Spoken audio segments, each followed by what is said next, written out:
A big moment this weekend at Lakewood Church as a new generation begins to take center stage. Jonathan Osteen spoke at Saturday and Sunday services. He is the son of Joel and Victoria Osteen. By Tuesday morning, Joel Osteen's name was the #1 trending topic on Twitter. Not because of a sermon, not because of a book, not because of anything he had said, because of what he hadn't done. Outside his church, a 16,000-seat arena, formerly home to the Houston Rockets, one of the largest church buildings in the United States, people were sitting in floodwater, families with children, elderly couples, people who had lost everything in 48 hours. Houston was underwater, and the building that could have sheltered thousands sat locked. That was August 2017, and that single weekend set in motion a question about Joel Osteen and Lakewood Church that has never fully gone away. Then, 3 years later, a federal database went public, and a Houston Chronicle journalist found something interesting in the numbers. Lakewood Church, the tax-exempt ministry of one of the wealthiest pastors in America, had received $4.4 million in COVID relief loans. Loans designed for small businesses struggling to survive a pandemic. And Joel Osteen had previously stated publicly that his church had not accepted any PPP money. Two moments. Two controversies, one consistent pattern. Today, we are going through both of them, completely, fairly, and with every significant fact on the table. Harvey. What Houston looked like that weekend. To understand the Harvey controversy, you have to understand what August 2017 looked like in Houston. Hurricane Harvey made landfall on August 25th as a Category 4 storm.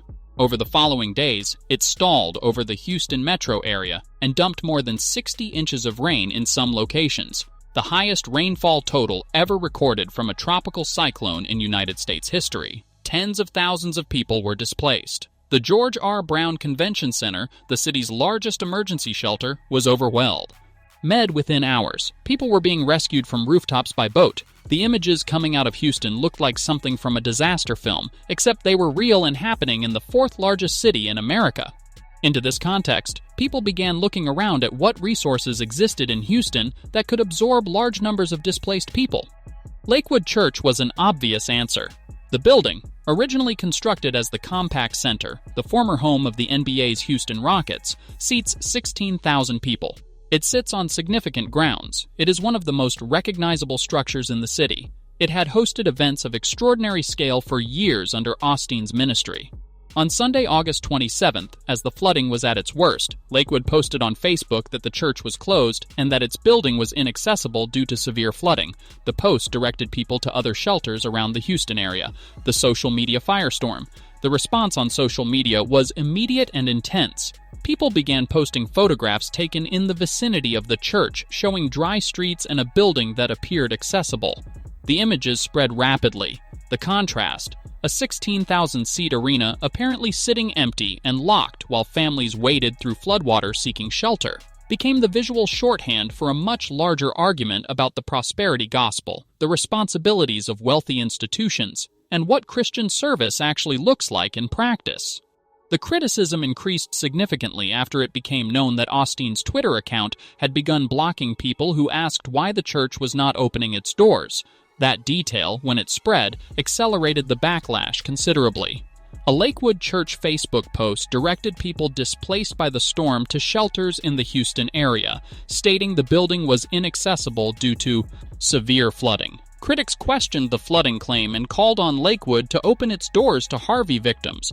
Associate Pastor John Gray posted on Facebook defending the closure, saying flooded highways had made the church inaccessible. That post was later deleted. The church's official position was that the building itself was at risk of flooding, that despite appearances from the street, the structure was vulnerable in ways that were not visible from outside. Osteen maintained on ABC's Good Morning America that Lakewood Church was inaccessible due to floodwaters and that the 16,000-seat former basketball arena is prone to flooding, saying the last thing they would do is put people in it right at the beginning, the doors that finally opened. By Tuesday morning, Lakewood Church's official account tweeted that Lakewood's doors were open and they were receiving anyone who needed shelter. While other nearby venues, including religious organizations, had accepted flooding victims, Lakewood had canceled services on Sunday and locked up with a message that the building was inaccessible due to heavy flooding. The church eventually took in hundreds of evacuees and became a distribution point for relief supplies. Osteen and his wife Victoria visited displaced families. The ministry mobilized its considerable resources for the recovery effort. But the 2-day gap between the storm's peak and the church opening its doors had already defined the narrative. Osteen told NBC's Today Show that a false narrative on social media was to blame for the backlash. The public largely disagreed with that characterization. Here is the honest assessment of what the documented record shows. The church's flooding explanation may have had genuine merit. Large structures in Houston do flood in ways that are not always visible from outside, and liability concerns around sheltering thousands of people in an unsafe building are real. The church did ultimately open, did ultimately help, and did ultimately contribute to Houston's recovery. But the 2 days of silence, the deleted posts, the blocked Twitter accounts, the Facebook message directing people elsewhere, created a perception of institutional self-protection at a moment when the city most needed the opposite. And for a ministry built on the language of servant leadership and Christian generosity, the perception gap was severe and lasting. 3 years later, the federal loan. The Harvey controversy might have faded further into the background had a second incident not arrived in December 2020. The federal government's Paycheck Protection Program database became publicly available. Journalists and researchers began searching it for recognizable names. A reporter for the Houston Chronicle found one. Lakewood Church received $4.4 million in PPP loans from the Small Business Administration. The data showed Lakewood Church applied for the loan on July 21st, and that 368 jobs would be affected by the loan. The reason this became immediately controversial was straightforward. Joel Osteen had previously stated publicly that his church had not accepted any PPP assistance. The database appeared to directly contradict that statement. Joel Osteen denied accepting any money from federal PPP loans. It turned out his Lakewood church had taken $4.4 million. The church's explanation. Lakewood's spokesperson provided an explanation that deserves to be reported accurately. The church's spokesperson stated that Lakewood suspended its in-person services for more than 7 months from March 15th through October 18th, 2020, impacting its ability to collect substantial donations during those services. Believing the shutdown would only last a few weeks, Lakewood did not initially accept PPP assistance. The church maintained that none of the money went to Joel or Victoria Osteen persona. Eli, a spokesperson, confirmed that neither Joel nor Victoria Osteen received salaries from Lakewood Church. The funds, the church said, were used entirely to cover payroll and benefits for its approximately 368 employees during the period when in-person services were suspended. Snopes confirmed it is true that Lakewood received more than $4.4 million in PPP loans, which can be found in an easily searchable database of such loans provided by the Washington Post. The church later announced it would repay the loan. After criticism, Joel Osteen's Lakewood Church repaid the $4.4 million PPP loan. Backlash came from church-state separation groups who argued that because the loans were forgivable if recipients followed certain guidelines, they were equivalent to grants from the government, and therefore a religious organization receiving one violated the separation of church and state. The bigger argument. Both of these controversies, Harvey and the PPP loan, exist within a broader ongoing conversation about Joel Osteen, Lakewood Church, and the prosperity gospel tradition in which the ministry operates. Joel Osteen's personal net worth has been estimated by multiple outlets at between $50 and $100 million. His books have sold tens of millions of copies worldwide. His television ministry reaches an estimated audience of 10 million viewers weekly in the United States and many millions more internationally.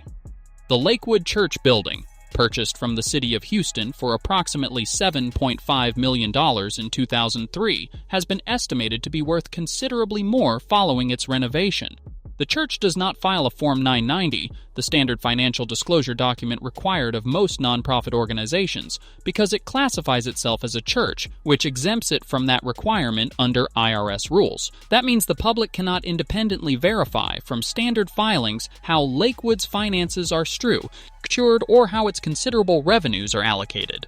This is not unique to Lakewood. Many large churches operate under the same exemption, but it is relevant context for understanding why questions about financial accountability and institutional responsibility carry particular weight when controversies arise.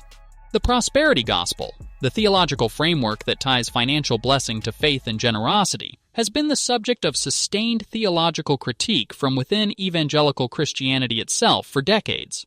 The argument made by critics ranging from respected seminary professors to other prominent pastors is that framing wealth as a sign of divine favor and giving as an investment toward financial return fundamentally misrepresents the Christian gospel and exploits vulnerable people by tying their financial decisions to spiritual expectations. Osteen has consistently pushed back against the most reductive characterizations of his message, arguing that hope and encouragement are legitimate pastoral gifts, and that his focus on positive thinking is not equivalent to promising specific financial outcomes. That theological debate is genuinely contested and will not be resolved here. What the record actually shows. Here is the honest, documented summary of both controversies. On Hurricane Harvey, Lakewood Church waited approximately 2 days before opening as a public shelter. The church's stated reason, flooding vulnerability, may have had genuine merit. The church did eventually open, did shelter hundreds of people, and did contribute meaningfully to Houston's recovery. But the 2-day gap, the social media blocking, and the deleted posts created a perception of institutional self-protection that the church's subsequent actions did not fully repair. On the PPP loan, Lakewood Church received $4.4 million in federal pandemic relief Osteen yuans designed for small businesses. Joel Osteen had previously stated publicly that the church had not taken PPP money. When the database became public and the discrepancy was reported, the church provided an explanation and subsequently repaid the loan. No evidence has been produced that the funds were misused or that they benefited Osteen personally. In both cases, the documented facts do not support the most extreme accusations that Osteen locked people out of his church during Harvey out of personal indifference, or that he defrauded the federal government through the PPP. But in both cases, the documented facts also do not support Osteen's characterization that the controversies were simply the product of false narratives on social media. The gap between what a ministry says about itself, servant leadership, generosity, community service, and what the documented record shows during moments of genuine pressure is what these controversies ultimately measure. Why people keep coming back to this? Joel Osteen is not a peripheral figure. He leads the largest single-campus church in the United States. His books and television ministry have shaped the faith lives of millions of people around the world. His influence over how a generation of Christians understands the relationship between faith, wealth, and prosperity is genuinely significant.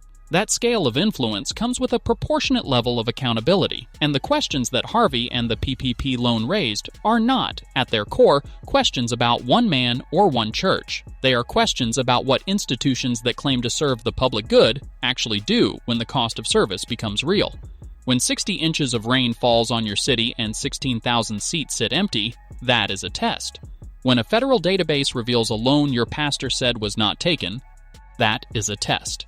How institutions respond to those tests, and how honestly they account for the gap between their stated values and their documented actions, is the measure that matters most to the people who have placed their trust and their giving in those institutions' hands. That is the full documented account of both controversies, reported fairly, with every significant fact included from both sides.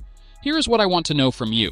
When a ministry's actions during a crisis don't match its stated values, does it change how you think about the ministry's message, or do you separate the institution from the teaching? That is a genuinely difficult question, and there is no single right answer.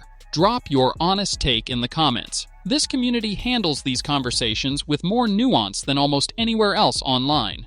If you are not subscribed, now is the time. Turn on notifications, because this channel covers accountability in religious institutions with sourced, documented reporting, and the stories we are following right now are some of the most significant in Christian media in years. Thank you for watching. Stay discerning.